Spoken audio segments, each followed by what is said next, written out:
என் தம்பி இன்னைக்கு மட்டன் பிரியாணி செஞ்சு சிக்கன் பொரிச்சிடவா? அப்படியே எக் புர்ஜியும் சேர்த்து பண்ணிடலாம். காம்பினேஷன் அள்ளும். என்னது புர்ச்சியா? பேரே வாயில நுழையிலையே. நான் எப்படி பண்றது? அது ரொம்ப சிம்பிள் தாம்மா. அதான் நான் கூட இருக்கேன்ல, நான் பாத்துக்கிறேன். முட்டை இருக்கா? இருக்கு.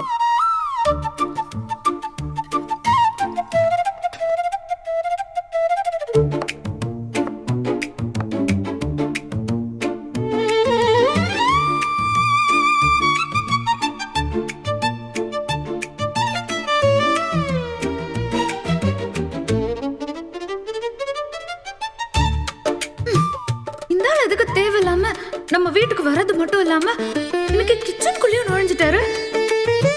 எல்லாம் அம்மா கொடுக்குற இடம்.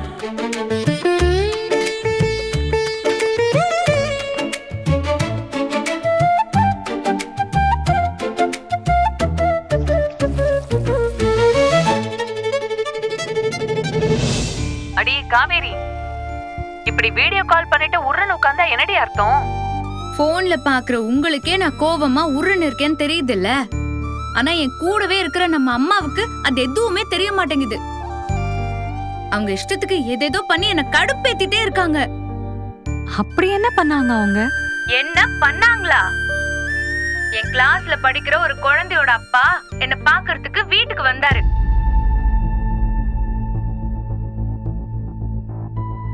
டீச்சரை பார்க்கணும்னா ஸ்கூலுக்கு வரும்போது பாருங்க. அதை விட்டுட்டு இப்படி வீட்டுக்கெல்லாம் வராதீங்க.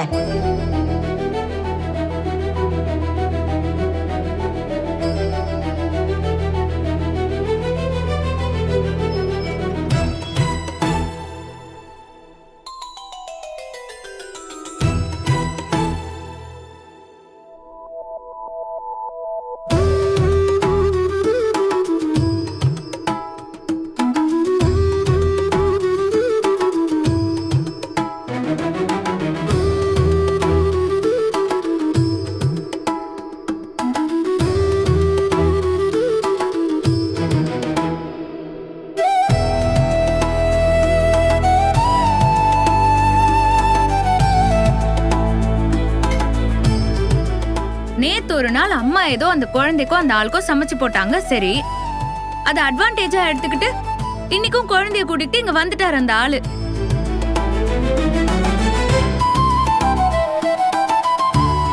அம்மாக்கு வர வர என்ன ஆச்சுன்னே தெரியல. அப்படியே ஓவரா அந்த குழந்தை மேல பாசத்தை காட்டுறாங்க. இருக்காதா பின்ன? பேத்தி மேல உங்களுக்கு பாசம் இருக்கதானே செய்யும். எது பேத்தியா? இல்ல இல்ல, என் குழந்தை வயசு தானே அந்த குழந்தைக்கும் ஆகுது.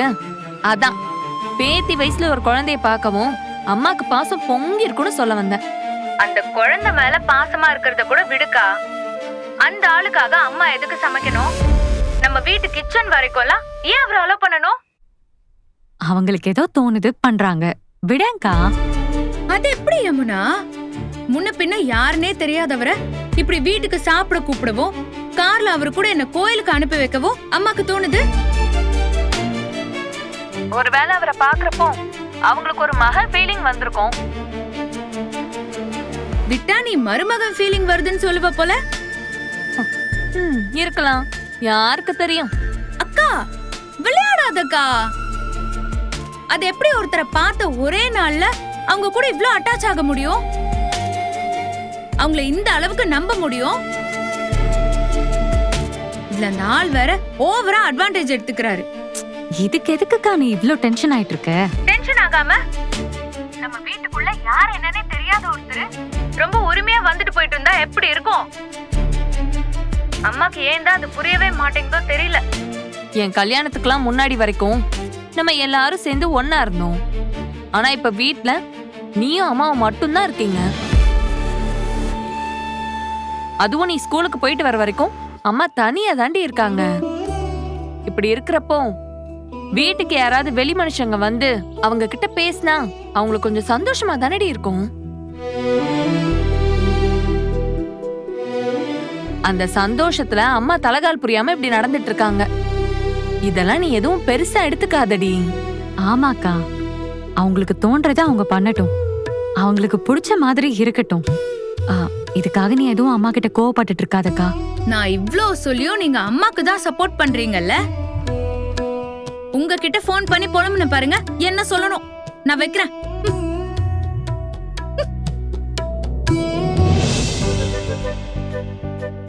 சாப்பிடலாமா அம்மு? சாப்பிடலாம் பாட்டி. ஆ. காவேரி, சாப்பாடு தயாராயிடுச்சு, நீ உட்காரு, சாப்பிடலாம்.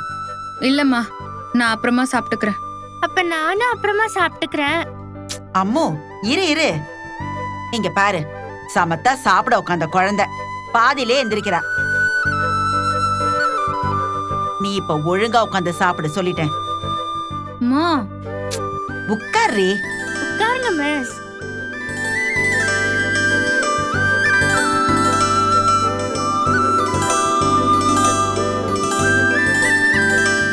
மிஸ்ஸா மிஸ்.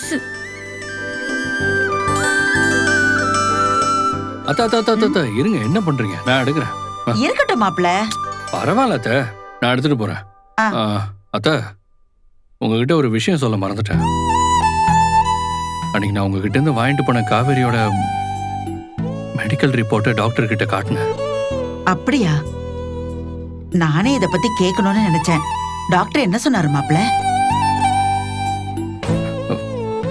ஆக்சிடென்ட் அப்போ காவேரிக்கு ட்ரீட்மெண்ட் கொடுத்த டாக்டர் என்ன சொன்னாரோ அதே தான் இவரும் சொன்னார். அத்தை, காவேரிக்கு தானாதான் எல்லாமே ஞாபகத்துக்கு வரணுமா? அதுக்கு அவங்க லைஃப்ல அவங்க மறந்து போன ஆட்களை கேஷுவலா மீட் பண்ண வைங்க. நீங்க சேர்ந்து போன இடத்துக்குலாம் அவங்கள கூட்டிட்டு போங்க. இந்த மாதிரி எதேச்சையா மறந்த விஷயங்களை ரீகால் பண்றதுக்கு என்ன செய்ய முடியுமோ அதை செய்யுங்க. கண்டிப்பா அவங்களோட மெமரி பவரை இம்ப்ரூவ் பண்ண முடியும்னு எனக்கு நம்பிக்கை இருக்கு. அத்தை, நான் ஒன்று யோசிக்கிறேன். என்ன மாப்ள? நாளைக்கு நீங்க காவேரியை கூட்டிட்டு எங்க வீட்டுக்கு வாங்க. தாத்தா, சித்தி இவங்களெல்லாம் பார்த்தோ இல்ல காவேரியோட ஞாபகமா வச்சிருக்கிற அவளோட பழைய திங்ஸ் எல்லாம் பார்க்கும்போது ஏதாச்சும் ஞாபகம் வருதான்னு பார்க்கலாம். ஆனா அதுக்கு முதல்ல காவேரி எங்க வீட்டுக்கு வரதுக்கு சம்மதிப்பாளான்னு தான் தெரியல. அத பத்தி நீங்க ஏன் கவலைப்படுறீங்க? எப்படியாச்சும் அவளை சம்மதிக்க வச்சு நாளைக்கு நான் அவளை உங்க வீட்டுக்கு கூட்டிட்டு வரேன். சரிங்க அத்தை.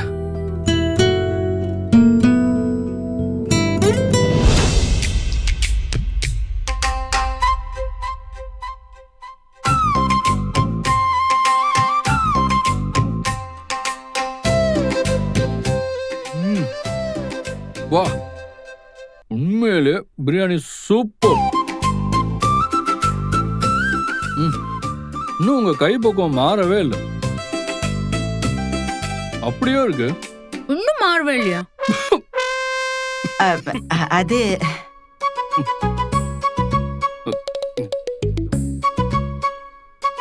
என்னமோ பல வருஷமா எங்க அம்மா சாப்பாடு சாப்பிட்டுட்டு இருந்துட்டு இப்போ ஒரு பெரிய கேப்புக்கு அப்புறமா திரும்ப சாப்பிடுற மாதிரி ஃபீல் பண்றீங்க.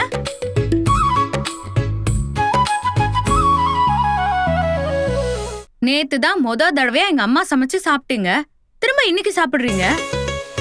ஒரே நாள்லயா ஒருத்தவங்களோட கைப்பக்குவம் மாறிட போகுது? மாறும். இப்ப நீங்களே சமைச்சா கூட இன்னைக்கு ஒரு மாதிரி சமைப்பீங்க, நாளைக்கு ஒரு மாதிரி சமைப்பீங்க. எல்லா நேரத்திலையும் எதுலயும் எந்த குறையும் இல்லாம டேஸ்டா சமைக்கவே முடியாதுங்க. நான் அதைத்தான் சொன்னேன்.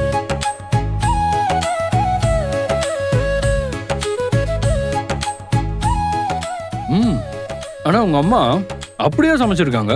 நீங்க தினமும் அவங்க கையால சாப்பிட்டவங்க தானே, அதான் அவங்க சமையலோட அருமை உங்களுக்கு தெரியலன்னு நினைக்கிறேன்.